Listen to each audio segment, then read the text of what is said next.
이건 작년도 입시를 한번 리마인드 해보는 겁니다. 수능은 어려웠다. 선택하면 유불리가 분명히 미적분이 훨씬 유리했다. 근데 그래서 일부 문과애들이 미적분을 합니다. 그럼 이건 어떻게 생각하세요? 문과애가 미적하는 거 괜찮을까요? 부담스러울까요? 권장할 만할까요? 문과애가 보통 확률과 통계를 하는데 미적분 한단 말이에요. 왜? 미적이 성적이 잘 나오니까. 동일한 원점수일 때 미적이 한 4, 5점 이상 잘 나오거든요. 그러면 문과애가 미적을 하는 것이 옳으냐 그르냐, 권장할 만하냐 권장할 수 없냐, 어떻게 생각하십니까? 참고로 미적분의 공부의 양은 확률과 통계보다 두세 배가 많습니다. 근데 최근에 미적분을 선택하는 애들이 점점 늘고 있습니다. 이 얘기는 문과 애들이 미적을 선택한다는 얘기예요. 근데 저는 판단컨대 문과 애들은 확 통하는 게 낫습니다. 미적은 공부의 양이 굉장히 많아서. 근데 애들이 미적이 성적이 잘 나오잖아요. 동일한 원점수일 때 미적이 잘 나오는 건데 시험 범위를 따져보면 동일한 원점수를 받기가 어렵다는 거죠. 차라리 확 통해서 만점 받는 게 다소 손해보더라도 그게 낫다. 시간적으로. 그 생각이 있고요. 그 다음에 4번 모의지원, 합격예측. 우리나라 수험생의 약 90%가 진학사건을 이용합니다. 근데 그 모의지원이 매우 영향이 커요. 보통 5칸 정도면 안정적이고 4칸이면 불안한데 한 칸이면 거의 떨어지는 거거든요. 한 칸짜리가 붙고 7칸짜리가 떨어지고 난리가 났습니다. 진학사 모의지원은 단순히 참고로만 하죠. 그러니까 2칸, 3칸이 떠도 다른 기관들이 붙는다고 하면 원서 쓰는 게 낫고요. 또 하나, 올해 고1은 항상 제도가 바뀌는 전해가 제일 불쌍한 거예요. 그래서 올해 고1 애들은 엄청나게 하향 지원할 겁니다. 그러니까 전부 다 위에서 밑으로 내려오다 보면 어떻게 될까요? 밑에가 바글바글해지니까 오히려 떨어지는 거예요. 그래서 올해 고1은 오늘의 제 말을 기억해 주세요. 소신지원. 올해 고1은 성적이 되면 쫄지 말고 원서를 써라. 그렇게 당부드립니다. 그래서 올해 모의지원 때문에 애들이 하향 지원을 많이 했어요. 그래서 상위권 대학은 뻥뻥 뚫렸고 하위권 대학이 난리가 났습니다. 그 다음에 요거는 이제 굉장히 중요한 자료입니다. 작년도 입시를 리뷰하면 요 보시면 애들이 1번 위축이 돼요. 이걸 가만히 보면 모의지원 때문에 의과 대학들이 빵꾸가 났습니다. 오히려 의대들이 뻥뻥 뚫리는 사태가 있었다. 여기 보시면 오히려 높은 대학은 몰렸고 중앙과는 비고 낮은 대학이 더 몰리고 그 다음에 교대가 올라갔고 기하학과 상승 하락이 혼재했고 그 다음에 영어 1등급 못 받는 데는 어려움을 겪었고 경희대, 의대, 인하대, 의대가 약세를 보였고 원광대는 의치안이 단체로 빵꾸가 났고 그런 걸 써놨기 때문에 이건 이 성적대에 되시는 분들은 잘 보시면 돼요. 그 다음에 원광대 치과대학은 서울대 가장 낮은 과 애들도 붙었다. 거의 빵꾸 났다는 얘기입니다. 그 다음에 나군 의치하는 서울대 때문에 애들이 서울대로 가면서 대부분 입결이 떨어졌다는 얘기고 그 다음에 연세대 약대가 올해 또 뻥고 그 다음에 경성대 약대는 서울대로 완전히 왔고 엄청 펑크 그 다음에 이거 보세요. 고대 세종 약대는요 성대 자연과학계를 성적으로 붙었다는 거예요. 놀라운 일이죠. 그 다음에 오히려 보면 수의학과가 성적이 올랐다. 그 다음에 서울대가 낮은 과들이 몰리면서 지구환경은 7칸 떨어졌다. 이거 그냥 제대로 썼으면 붙었을 거예요. 그 다음에 성대가 계속 폭발했다는 얘기. 이거 참 이게 놀라운 일 아닙니까? 고대 반도체 공학과는요 들어가는 순간 삼성전자, SK하이닉스 취업이 보장된 학과입니다. 성적이 무지하게 높은 학과예요. 근데 반도체가 뻥꾸가 나서 붙었는데 걔가 서강대 유럽문화, 서강대 문과에서 가장 낮은 과입니다. 여기에 불합격. 그러니까 고대 반도체 붙은 애가 서강대 유럽문화 불합격입니다. 그러니까 우리가 쉽게 말하면 이거예요. 서울대 붙은 애가 중대 떨어진 거. 그런 식입니다. 소신 지원했어야 되는 애들이 그 다음에 한양대가 올해 폭발했다는 것이고 성대는 폭발했는데 이유는 뭐냐면 성대가 요강을 아주 절묘하게 짜 애들을 좋게 짜가지고 그 다음에 중대 올라갔다 그 다음에 올해 외대 이건 제일 힘들어요. 외대가 올해 어려웠나 올해 고3들이 참고라고 가져온 얘기인데 근데 문제는 이게 이제 이건 작년 얘기고 이게 이제 올해 입시를 한번 비교해보면 올해 제가 할 얘기가 오는데 또 중요한 얘기 두 번째인데 이게 앞으로 입시 환경입니다. 저 환경을 염두에 두고 여러분들이 애들 지도를 하셔야 돼요. 첫째, 킬러 문항이 안 나온다. 킬러 문항이 안 나와도 문제는 얼마든지 어려운 거예요. 모집단위 광역화. 무슨 얘기입니까? 국문과 20명, 영문과 30명 이렇게 뽑는 게 아니라 인문계열 200명 이런 식으로 뽑는 거예요. 그러면 모집단위가 광역화가 되면 점수가 내려갈까요? 올라갈까요? 내려가요. 인원수가 많은 경우. 그 다음에 무전공입니다. 전공 없이 뽑아요. 그래서 대학에 들어가서 과를 정하는 겁니다. 근데 무전공이 되면 어떤 전형이 문제가 될까요? 학생부 종합전형이 문제가 되겠죠. 왜냐면 학생부 전공을 정해서 가는 건데 그래도 물어보니까 다 뽑을 수 있다. 그 다음에 올해부터 애들이 또 늘기 시작합니다. 그동안 애들이 팍팍 줄다가 올해 고3이 늘고 올해 고2가 제일 많아요. 올해 고2가 인원수가 46만 명, 올해가 42만 명인가 그렇고 그 다음에 올해 고1이 올해 중3이 4. 그 다음에 이건 아까 그거예요. 보통 일반적인 대학에서 필수 과목을 정했는데 대부분 대학이 없앴다. 그런 얘기고요. 그 다음에 변표는 뭐냐면 이거는 탐 과목이 여러 과목인데 그 중에서 작년에 대박난 과목이 투잖아요. 물리투, 화학투 이런 거. 근데 그렇게 되면 변표는 탐 과목 점수를 조정해 주는 겁니다. 같은 배포는 같은 성적 나오게. 그런 걸 하고 있고요. 그 다음에 수능 강해지고 이과 유리해지고 내신 강해지고 논술 얘기는 이거죠. 세특. 학생부 종합전형을 가려면 세특을 잘 써야 되는데 세특을 잘 쓰는 방법을 제가 지금부터 일러드릴게요. 어떻게 해야 세특을 잘 쓸까요? 담임선생님에게만 맡기면 세특을 잘 못 쓸 수도 있어요. 그래서 우리가 대충 내용을 정리해서 담임선생님을 드리는 게 좋은데 담임선생님들한테 잘못 드리면 기분 나빠요. 근데 우리가 낼 수 있는 게 5개죠. 동료평가서, 수행평가 결과물, 독후감, 소감문, 자기평가서 그런 거 낼 때 거기에 세특에 쓸 내용을 쫙 정리해서 내면 담임들이 반영해 줍니다. 근데 세특은 제일 좋은 게 뭐냐면 남의 거 베끼는 거. 남의 거 베끼는 거. 그러니까 여러분들이 알고 계시죠? 좋은 대학 간 선배 거 있잖아요. 이거 베끼는 거예요. 좋은 대학 간 선배 거 물리면 물리 갖다가 어차피 선배니 내용이 똑같을 거 아니에요. 같은 배우는 내용이. 그렇게 쓰는 게 제일 좋아요. 이렇게 예를 들면 좋을 것 같습니다. 가수. 노래를 만들면 히트를 치죠. 들어보면 어디서 많이 들은 것 같은, 그게 친근하게 다가오는 거거든요. 세이프도 마찬가지. 어디서 본 것 같은, 이게 오히려 더 점수가 잘 나오는 거예요. 그래서 좋은 대학 간 선배 거를 갖다가 짜깁기해서 만드는 게 제일 좋은 겁니다. 근데 걸리면 어떡하나요?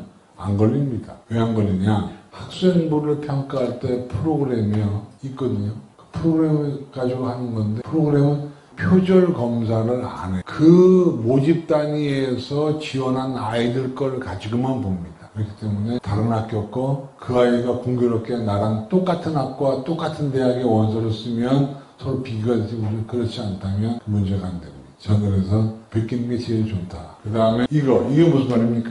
블라인드 효과. 블라인드 효과는 있습니다. 서라벌고등학교, 대학에서 알까요? 네, 몰라요. 모릅니다. 근데 하나고등학교, 서울외고 알죠. 서울외고는 뭐만 알죠? 외고라는 거는 알죠. 근데 어느 외고인지는 모릅니다. 그러다 보니까 좋은 외고가 약간 손해 볼 때가 있고 약간 성적이 안 좋았던 외고가 이익 볼 때도 있습니다. 그래서 블라인드를 기대하고 원서를 쓰는 건 아니다. 그 다음에 이게 제일 문제죠. 성적이 부담이 없는 지도 선택과보다는 학과 특성 선택 과목 일수가 중요하다. 애들이요. 아까 얘기했지만 의과대학 간다고 치면 생명과학 투를 해야죠. 근데 어떤 대학은요 그런 게 있습니다. 우리 대학에 오려면 요런 과목을 이수해라. 근데 우리 학교 교육과정이 없어요. 특히 고3은 이미 늦었고 고1, 고2가 필요한데 내가 이 과목을 들어야 되는데 우리 학교 교육과정이 없습니다. 그때 어떻게 하죠? 그때는 공동교육과정이 있고 온라인 교육과정이 있죠. 그걸로 들으셔야 됩니다. 예를 들면 의과대학 가면 생명과학 2, 공과대학은 물리학 2 이런 걸 들어야 되는데 우리 교육과정이 없거나 교육과정이 있어도 시간이 겹쳐서 못 듣게 되면 온라인 교육과정, 공동교육과정을 들으셔야 됩니다. 작년에 그 안 들은 애들이 피해봤습니다. 애들은 우리 학교 교육과정이 없으니까 뭔가 양해가 되겠지. 근데 양해는 되는데 우수한 놈을 뽑고자 하는데 저열에서 밀렸던 거예요. 이거는 우리 고3 애들을 기준으로 만든 로드맵인데 그러니까 올해 고1, 고2는 참고만 하시고 올해 고3인 경우는 수시 모집은 12월 26일 날 저녁 6시에 붙는 정시 모집의 경우는 2월 19일 날 6시에 붙는 거. 제일 좋은 건 휴가에 붙는 거예요. 기쁨 2배. 그래서 3월 달에는요. 3월 달에 우리가 요런 걸 해야 한다는 얘기를 지금 보여드려요. 그래서 지금 이제 보시면 올해 고3은 이제 3월 달인데 담임교사 상담을 해주세요. 학교에 가서 상담을 하시는데 담임선생님들은 상담을 하는 걸 엄마가 상담하러 오는 걸 좋아할까요? 싫어. 엄마들도 싫어하고 서로 싫은 걸 뭐하러 하겠어요. 근데 그래도 가능하면 상담하러 가세요. 가시는데 가서 주의할 점. 이 담임선생님이 처음 우리 애를 맡았으니까 자녀의 정보를 제공한다. 근데 이때 주의할 점이 절대로 우리 아이의 안 좋은 점을 담임선생님한테 이야기하지 마세요. 담임선생님은 한번 그 머릿속에 박히면 아까 제가 뭐라 했죠? 바뀌면 안 바꾸고 속에 있는 건 입으로 뱉고 학년이 바뀌어도 인식이 안 바뀌어요. 그래서 학교가 아이의 좋은 점. 저희 집 아이 학교 다닐 때 담임선생님 만났는데 담임선생님이 그러죠. 누구가요? 칭찬을 담임선생님이 예의상 한단 말이에요. 제가 어느 집 애들이나 다 그렇죠. 이렇게 저 얘기 안 했습니다. 뭐라고 얘기냐면 어머 선생님도 그렇게 보셨어요? 집에서도 그런 우리 애가 생활을 잘하고 있네요. 전 그렇게 담임선생님이 얼마나 속으로 이놈 뭐야 그랬을 거예요. 근데 그게 바뀌어요. 제일 좋은 건 카톡을 하시는데 이제 3월달 모의고사를 보면 모의고사 성적이 나오거든요. 성적이 나오는데 어떤 애들은 집에 성적표를 안 가져와요. 그럴 때 야 너 시험 봤잖아 왜 안 가져와 이러지 마시고요. 애하고는 갈등 일으킬 필요가 없어요. 고1 모의고사 그냥 연락해서 담임선생님한테 카톡으로 보내요. 담임선생님 애가 성적표를 안 가져와 하나만 보내줘요. 담임선생님이 성적표를 카톡을 찍어서 보내주면 선명하게 3월달 모의고사는 이거예요. 취약점을 진단하고 앞으로 계획을 세우는 것이 고3 애들의 자세다. 그런 얘기고요. 그 다음에 학부형총회 했나요? 한번 가세요. 그 다음에 절대로 담임선생님한테 가실 때요. 제가 말씀드렸는데 빈손으로 가지 마세요. 담임선생님이 말하기 힘들거든요. 큰 선물 이런 거 필요 없습니다. 제일 좋은 건 바깥서예요. 그런 거 하나 사가지고 그 다음에 3월달에 이런 선생님 평가서를 다 보셨을 거예요. 4월달에는 올해 희한한 게 올해 고3 모의고사가 4월에 없고 5월에 있습니다. 예년과 다른 거예요. 4월달에 4월 28일날에 수능 D만에서 200이다 그런 얘기고요. 4월달에는 별로 할 일은 없는데 4월달에는 각 대학에서 논술 모의고사를 많이 봐요. 논술 모의고사를 참가하는데 이게 어떤 대학은요 온라인으로 봐요. 신청도 온라인으로 합니다. 근데 이게 선착순이기 때문에 클릭을 잘못하면 신청 못하면 떨어집니다. 근데 그래서 항상 우리가 저런 걸 신청할 때는 어디 가서 하나요? PC방 가서 하세요. PC방 컴퓨터가 제일 빨라요. 아니면 그 핸드폰 중계기 아세요? 핸드폰 중계기라고 안테나처럼 그거 아래에 가서 하세요.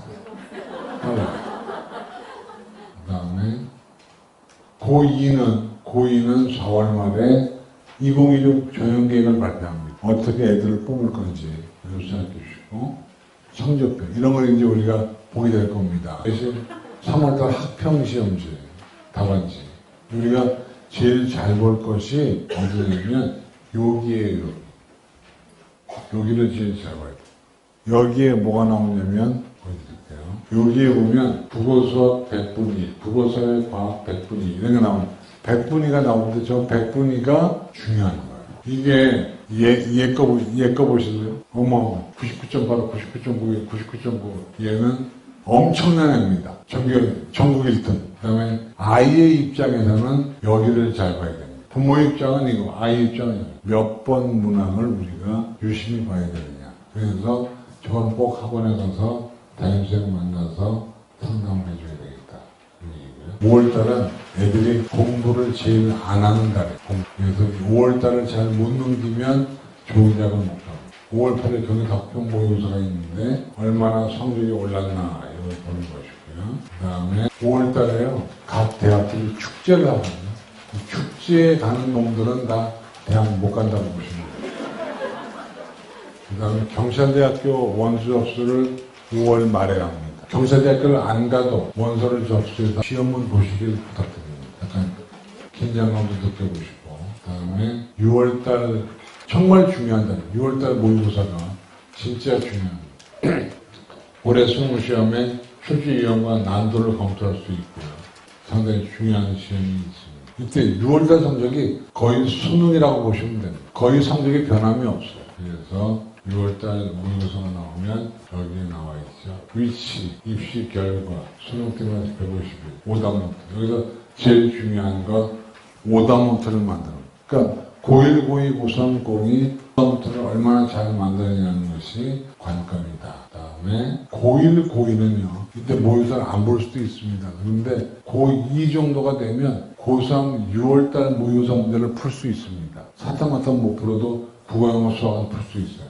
꼭 풀어보시기를 당부를 드립니다. 그래서 25% 정도만 성적이 올라간다고 아까 제가 얘기했고요. 그 다음에 7월달은 그 고1, 고2와 고2는 고3은 물론 가지만 7월 25일서부터 코엑스에서 수시 박람회를 해요.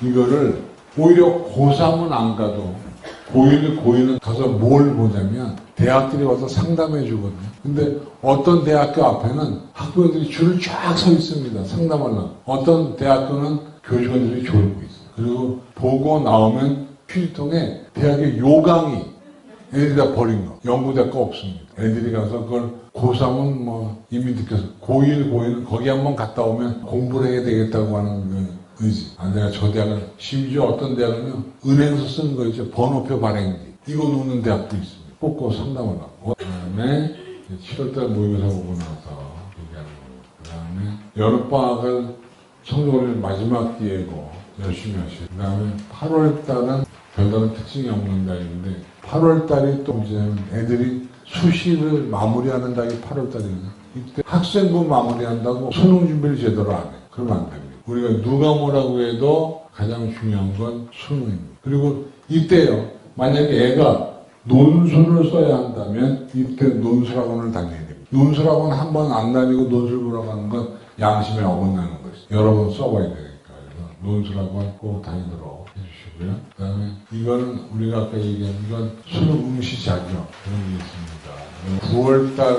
9월달에 들어가면 이때부터는 포기할 건 포기해줘요. 이때 안 되는 수학 붙잡고 질질 매면 안 됩니다. 포기하고 탐구 쪽에 집중하는 게 낫다. 그런 얘기예요. 그 다음에 애들이 수시 원서를 쓸 때 어떻게 주의할 점이 성적이 올라갈 거라고 가정하고 원서를 쓰면 안 돼요. 지금 내가 3등급 나오는데 공부하면 2등급 나올 거니까 2등급 때 대학에다 원서를 쓰면 떨어지게 돼요. 그럼 무슨 9월부터 인터넷 강의 효용성이 높다. 학원 다녀라. 그런 얘기죠. 그 다음에 약간 넘어갈게요. 10월달쯤 되면 교실이 엉망됩니다.